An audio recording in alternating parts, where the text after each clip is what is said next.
સ્વકેજી ચૌહાણ કન્યા વિદ્યાલય જુનાગઢ ધોરણ 12 વિષય સમાજશાસ્ત્ર પ્રકરણ 3 અનુસૂચિત જાતિ અનુસૂચિત જનજાતિ અન્ય પછાત વર્ગો ભાગ 2 પાના નંબર 25 પરથી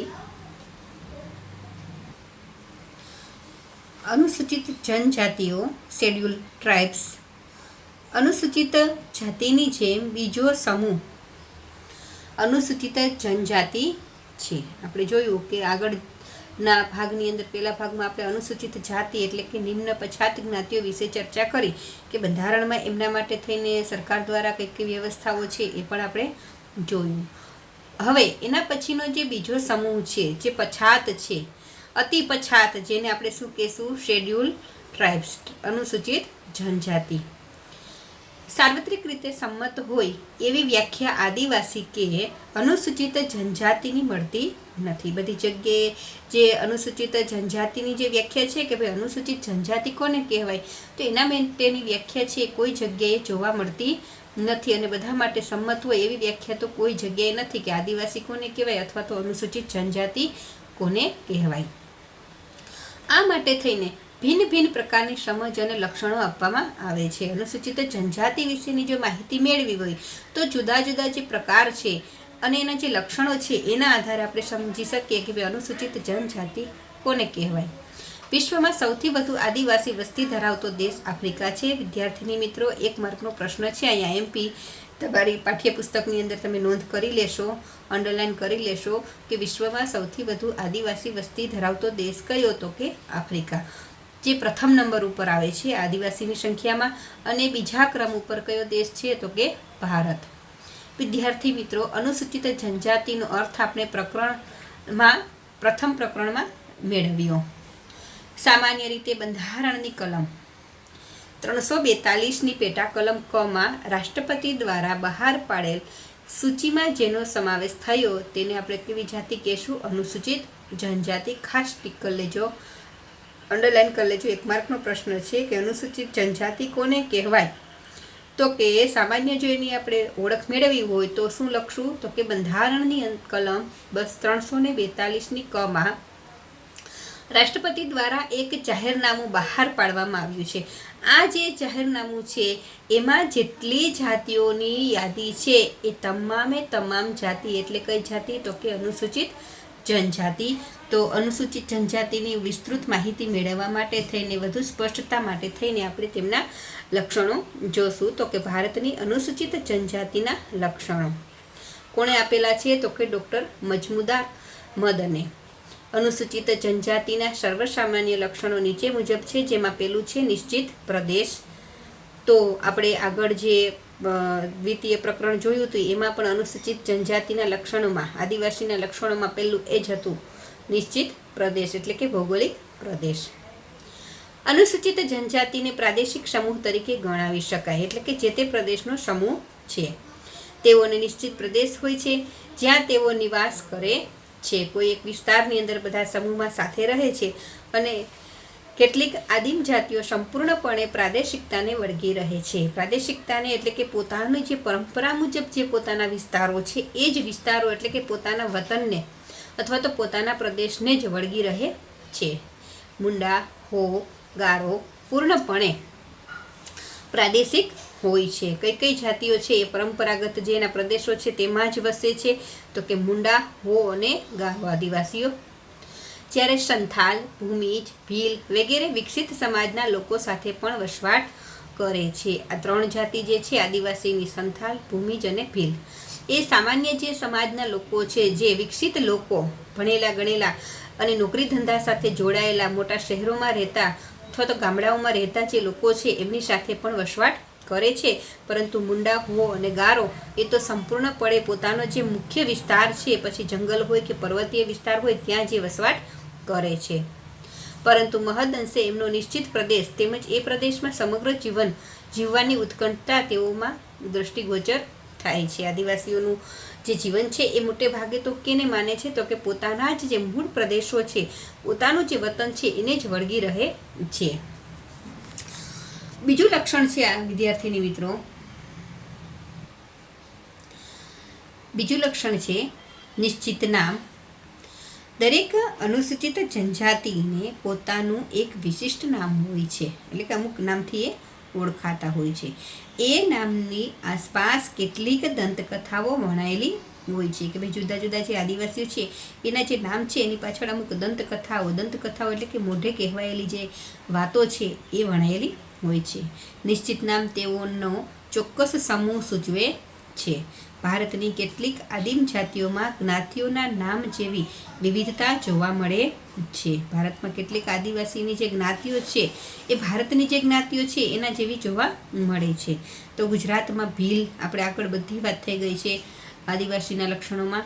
તો ગુજરાતમાં કઈ આદિવાસીઓ વસે છે તો કે ભીલ, ગામિત, રાઠવા વગેરેમાં પણ આવી જ પરિસ્થિતિ પ્રવર્તે છે.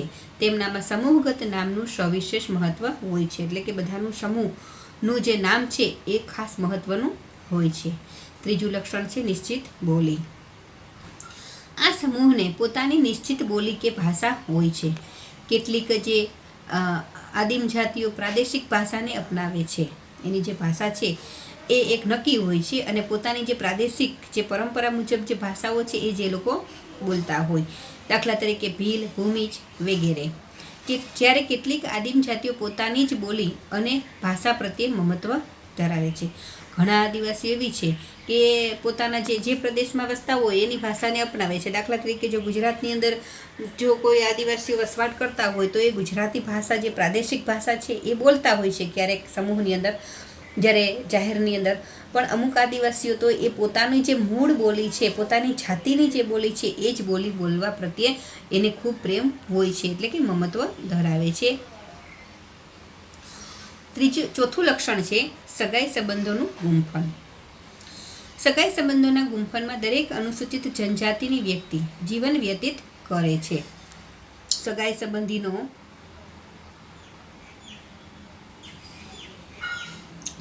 સંબંધોનો વૈજ્ઞાનિક અભ્યાસ દર્શાવે છે કે આદિમ જાતિઓના જીવનમાં મહત્વના પ્રસંગો જેવા કે જન્મ, મૃત્યુ તેમજ ધાર્મિક વિધિઓમાં પણ સગાઈ સંબંધોનું વિશિષ્ટ મહત્વ હોય છે. સગાઈ સંબંધો પ્રત્યે જે લોકો આદિવાસી લોકો છે એ ખૂબ સમૂહમાં માને છે. સગાવાલા સાથે થઈને એ પોતાના જે પ્રસંગો છે જીવનના એ સમૂહમાં એને ઉજવે છે. દાખલા તરીકે જન્મનો સમય હોય, મૃત્યુ સમય હોય અથવા તો કોઈ ધાર્મિક વિધિઓ હોય તો એ પોતાના જે સગાવાલાઓ છે એમના સાથે સમૂહમાં આ તમામ જે પરંપરાઓ છે એને નિભાવે છે. શ્રાદ્ધ વિધિ, પૂર્વજ પૂજા કે શુભ અશુભ પ્રસંગોએ સગાઈ સંબંધો પર આધારિત રૂઢિઓ, આચારો, નિયમો અને રિવાજો દ્વારા વ્યક્તિના વર્તનને નિયંત્રિત તેમજ અમુક જ દિશામાં પ્રવાહિત કરવામાં આવે છે. પછી એ કોઈ પણ વિધિ હોય, શ્રાદ્ધ વિધિ હોય, પૂર્વજ પૂજા હોય કે અશુભ પ્રસંગ હોય તો એના જે સગાવાલાઓ દ્વારા અથવા તો પોતાના જે સમૂહો દ્વારા જે રૂઢિઓ એટલે કે રિવાજો કે નિયમો કે જે કંઈ બનાવવામાં આવેલું હોય એના આધારે જ એ લોકો પૂજા વિધિ કરતા હોય છે. પાંચમું લક્ષણ છે આદિમ જાતિ પંચ. આદિમ જનજાતિ અનુસૂચિત જનજાતિમાં પંચની પ્રભાવશાળી અસર હોય છે. પંચ કહે તે પરમેશ્વરની દ્રષ્ટિએ તેઓના સમાજમાં ન્યાયાધીશ અને કોર્ટનું કાર્ય પંચાયત કરે છે. તો અનુસૂચિત જાતિમાં પંચનું ખૂબ મહત્વ હોય છે. તો એના માટે થઈને એક એ વાક્ય બોલે છે કે પંચ તે પરમેશ્વર, પંચ કહે એ પરમેશ્વર. તો જે સમાજની અંદર જાહેર જીવનની અંદર આપણે જોઈએ કે અમુક જે નિયમો છે એ કોર્ટ અથવા તો ન્યાયાધીશ દ્વારા લેવામાં આવતા હોય છે, પરંતુ આદિવાસી સમાજની અંદર તો એનું જે પંચ હોય છે એ જ આ બધું નિયમો છે એ બનાવતા હોય છે અને એનું પાલન કરાવતા હોય છે. કોઈને દંડ કરવો હોય, ગુના બદલ શિક્ષા કરવી હોય કે છૂટાછેડા લેવા હોય એ સર્વે બાબતોમાં આદિમ જાતિ પંચની સર્વોપરી સત્તા કામ કરે છે. રાજકીય દ્રષ્ટિએ રાજ્ય સરકારનું નિયંત્રણ હોવા છતાં તેઓમાં આંતરિક વ્યવસ્થા તેમજ સામાજિક નિયંત્રણ અર્થે પંચ પ્રથાને પ્રાધાન્ય આપવામાં આવે છે. આપણે સૌ જાણીએ છીએ કે રાજ્યની અંદર તમામ જે સભ્યો છે રાજ્યના એમના ઉપર રાજ્ય સરકારનું નિયંત્રણ હોય છે. તો રાજ્ય સરકાર દ્વારા જે વ્યવસ્થાઓ કરવામાં આવેલી છે નિયંત્રણની, પોલીસ, કોર્ટ કે પછી સંસદ કે વગેરે, એ બધા સિવાય પણ આદિવાસીનો જે સમૂહ છે એ પોતાની જે આંતરિક વ્યવસ્થા છે એટલે પોતાના સમૂહની અંદર નિયંત્રણ માટે થઈને આવી પંચ પ્રથાને ખૂબ મહત્ત્વ આપે છે. છઠ્ઠું લક્ષણ છે યુવા ગૃહો. આ બધા લક્ષણો આપણે આગળ જોઈ ગયા હતા. આપણે જોયું હતું કે પંચની વાત હતી ત્યારે આદિવાસી જાતિમાં એક સરદાર હોય છે, વડો જે કહે તે જ એના સમૂહમાં થાય છે. આપણે આગળ ચર્ચા કરી લીધી હતી. છઠ્ઠું જે લક્ષણ છે યુવા ગૃહો. યુવા સંગઠનો કોઈ પણ આદિમ જાતિમાં કેન્દ્ર સ્થાને હોય છે. આવા સંગઠનો યુવા ગૃહો યુથ ઓર્ગેનાઇઝેશન તરીકે પણ ઓળખાય છે. યુવા ગૃહોને અંગ્રેજીમાં શું કહેવાય? Youth organization. બધી જ આદિમ જાતિઓ આવા યુવા ગૃહો ધરાવતી નથી. આદિવાસીના જે જુદા જુદા જાતિ સમૂહો છે એમાં બધામાં યુવા ગૃહો જોવા મળતા નથી, પરંતુ કેટલીક આદિમ જાતિઓમાં આવા યુવા ગૃહો અસ્તિત્વ ધરાવે છે. સંયુક્ત અને વિભક્ત યુવા ગૃહો દ્વારા આદિમ જાતિના અપરિણિત યુવક યુવતીઓનું સામાજિકરણ અને તેઓની સંસ્કૃતિનું આત્મસાતીકરણ કરવામાં આવે છે. યુવા ગૃહોમાં શું હોય છે તો કે આદિવાસી જાતિના જે યુવાનો છે, પછી સ્ત્રીઓ હોય કે પુરુષો હોય, અપરિણિત, એમનું સામાજિકરણ એટલે કે આર્થિક દ્રષ્ટિએ, સામાજિક દ્રષ્ટિએ, પરંપરાઓ, આ બધાનું જે કંઈ સામાજિકરણ છે એ આ યુવા ગૃહોમાં કરવામાં આવે છે. સાતમું લક્ષણ છે અર્થવ્યવસ્થાનું સ્વરૂપ. આદિમ જાતિઓમાં અર્થવ્યવસ્થાનું સ્વરૂપ વિકસિત સમાજોની દ્રષ્ટિએ ઓછું વિકસિત જોવા મળે છે. એટલે સરળ અર્થવ્યવસ્થા જોવા મળે છે, પ્રાથમિક અર્થવ્યવસ્થાઓ જોવા મળે છે. શાહુકારો ઉપરાંત બેંક વ્યવસ્થા દ્વારા ધિરાણનું કાર્ય થતું હોય છે. આદિવાસીના લોકોને જ્યારે પૈસાની જરૂરિયાત હોય તો એમના જે મુખ્ય જે કંઈ વડાઓ છે, શાહુકારો, એની જાતિમાં જે મોટા કહેવાતા હોય એવા શાહુકારો છે, એમની પાસેથી નાણાંની વ્યવસ્થા કરતા હોય અથવા તો બેંક પાસેથી ધિરાણ લેતા હોય છે. આઠમું લક્ષણ જોઈએ તો અદૃશ્ય શક્તિઓમાં શ્રદ્ધા. અનુસૂચિત જનજાતિઓ અદૃશ્ય અને અલૌકિક શક્તિઓમાં શ્રદ્ધા ધરાવે છે. કોઈક ટોટેમ સાથે પોતાની આદિમ જાતિને અલૌકિક સંબંધ છે એમ તેઓ માને છે.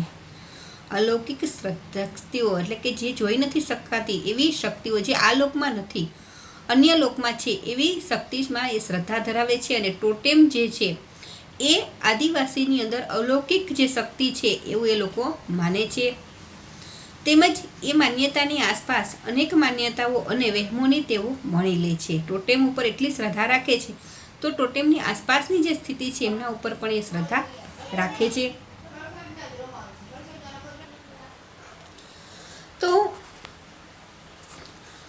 તેમજ એ માન્યતાની આસપાસ અનેક માન્યતાઓ અને વહેમોને તેઓ મણી લે છે. અંધશ્રદ્ધાને તેઓ પોષે છે. અંધશ્રદ્ધાઓમાં પણ તેઓ માને છે. સામન, બળવો કે ભગત જેવી ચમત્કારિક વ્યક્તિમત્તા ધરાવતી વ્યક્તિનું તેઓ પર વિશેષ પ્રાધાન્ય જોવા મળે છે. એટલે કે કોઈ વ્યક્તિ છે, સામન હોય, બળવો હોય કે ભગત હોય, એવું જે આપણે જોઈએ છીએ કે ભૂવા કે એવા જે કોઈ વ્યક્તિ હોય છે, તો આદિવાસીઓમાં પણ આવા સામન, બળવો કે ભગત જેવી ચમત્કારિક શક્તિઓ ધરાવતી વ્યક્તિઓ હોય છે. અને આ વ્યક્તિઓ ઉપર એ લોકો ખૂબ શ્રદ્ધા રાખતા હોય છે.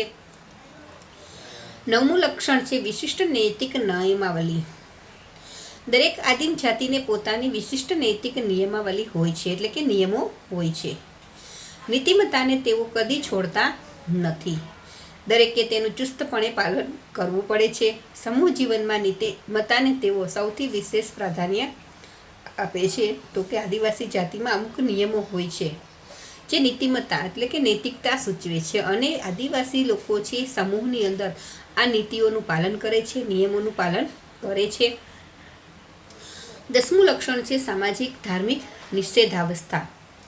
અનુસૂચિત જનજાતિઓમાં સામાજિક ક્ષેત્રે તેમજ ધાર્મિક ક્ષેત્રે અનેક નિષેધો એટલે કે ટેબુસનું પાલન કરવાનું હોય છે. સામાજિક સંબંધોમાં તો કેવી બાબતોમાં અમુક નિયમો, અમુક બાબત ઉપર પ્રતિબંધો હોય છે. નિષેધો એટલે પ્રતિબંધો, અને આ પ્રતિબંધોનું પાલન છે એ શેમાં કરવાનું હોય છે.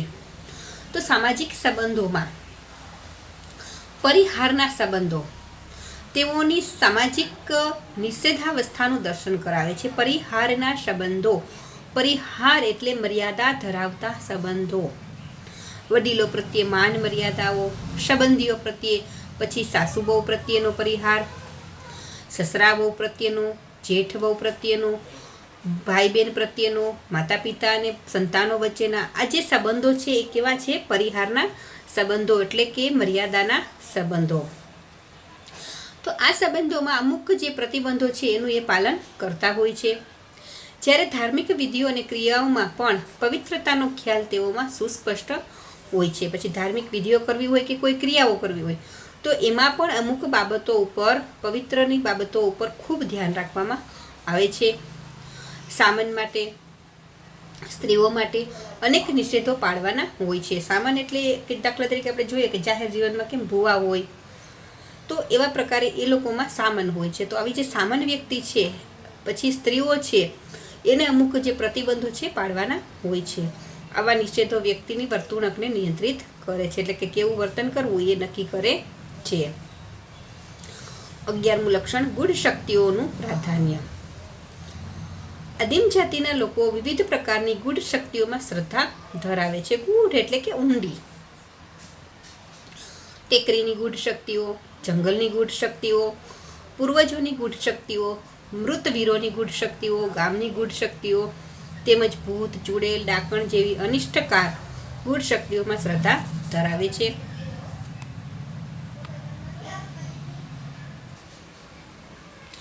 બારમું જે લક્ષણ છે, મૃત્યુ પછીના જીવનમાં શ્રદ્ધા.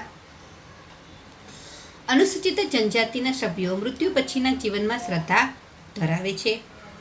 પૂર્વજ પૂજા અને પ્રકૃતિ પૂજા શરીરમાંથી મુક્ત થઈને આત્માનું અસ્તિત્વ ટકી રહે છે એ ફિલસૂફીમાંથી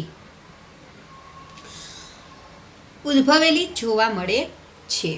પૂર્વજ શક્તિઓ ઉપર, એટલે કે મૃત્યુ પછીના જીવનમાં એ શ્રદ્ધા ધરાવે છે કે વ્યક્તિ છે એ મૃત્યુ પામે છે છતાં પણ એની આત્મા છે એ જીવિત હોય છે. એવી જે વિચારો છે એમના ઉપર એ ખૂબ એનો પ્રભાવ જોવા મળે છે.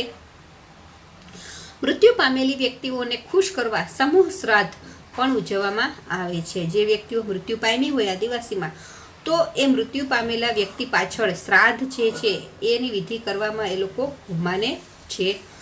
તેમજ મૃત્યુ પામેલી વ્યક્તિની સાથે તેને વાપરવા માટે વસ્તુઓ મૂકવામાં આવે છે. જે વ્યક્તિ મૃત્યુ પામે છે તો પાછળથી એના માટે થઈને એને જે જીવન જરૂરિયાતની, જે રોજબરોજની ચીજ વસ્તુઓની જે જરૂરિયાતો હોય છે વાપરવાની, એવી વસ્તુઓ છે એની પાછળ મૂકવામાં આવે છે. આ સર્વ રિવાજો તેઓની મૃત્યુ પછીના જીવનની શ્રદ્ધા પ્રગટ કરે છે. 13મું લક્ષણ છે, ગોત્ર ચિહ્ન, ટોટેમ. ગોત્ર ચિહ્ન એટલે ટોટેમ, નિષેધ એટલે ટેબુ અને છૂંદણા એટલે ટેટુનું મહત્વ છે. ભારતની અનેક અનુસૂચિત જનજાતિઓ ગોત્ર ચિહ્નમાં શ્રદ્ધા ધરાવે છે. ગોત્ર ચિહ્નમાં આસપાસ વણાયેલી વર્તન પ્રણાલીમાંથી ગોત્ર ચિહ્નવાદ ઉદ્ભવે છે. તે જ રીતે નિષેધનું પ્રાધાન્ય તેઓમાં વિશેષ પ્રાપ્ત થાય છે. તમે જુઓ છો ચિત્ર આપેલું છે ગોત્ર ચિહ્ન, જેને અંગ્રેજીમાં શું કીધું? ટોટેમ. તો ટોટેમને એ પોતાના ગોત્ર માને છે, દેવ માને છે.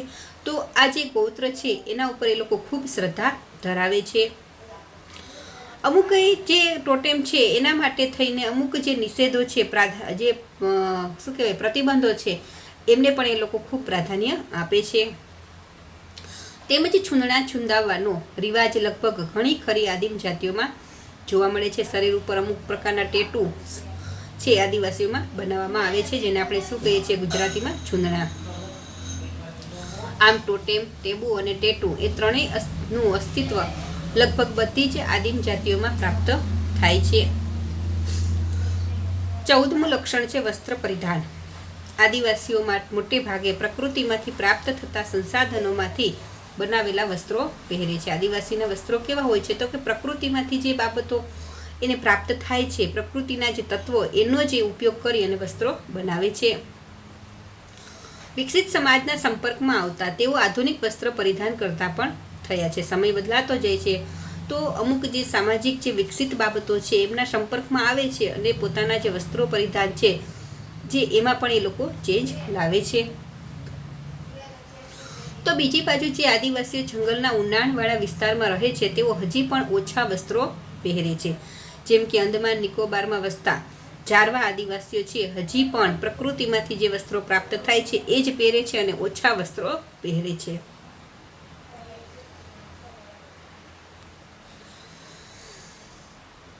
15મું જે લક્ષણ છે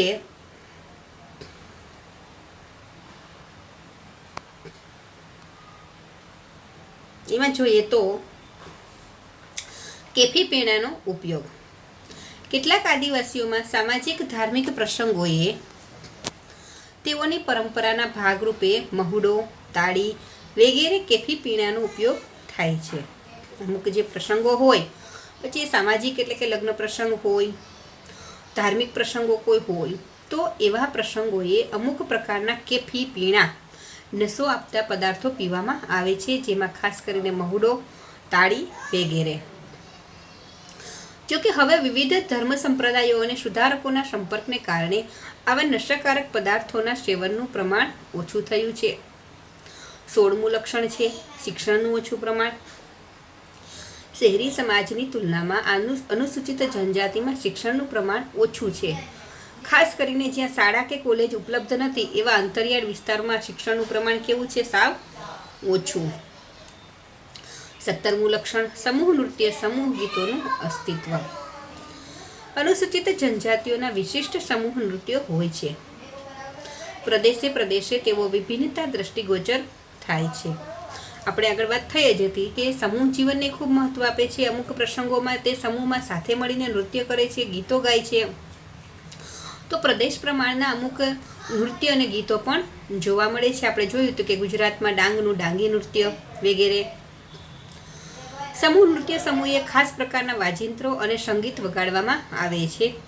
સમૂહ ગીતોનું ત્યાં વિશેષ પ્રાધાન્ય હોય છે. આખ્યાનો, દંતકથાઓ, ભજનો વગેરે તેઓ સામૂહિક રીતે ગાતા હોય છે.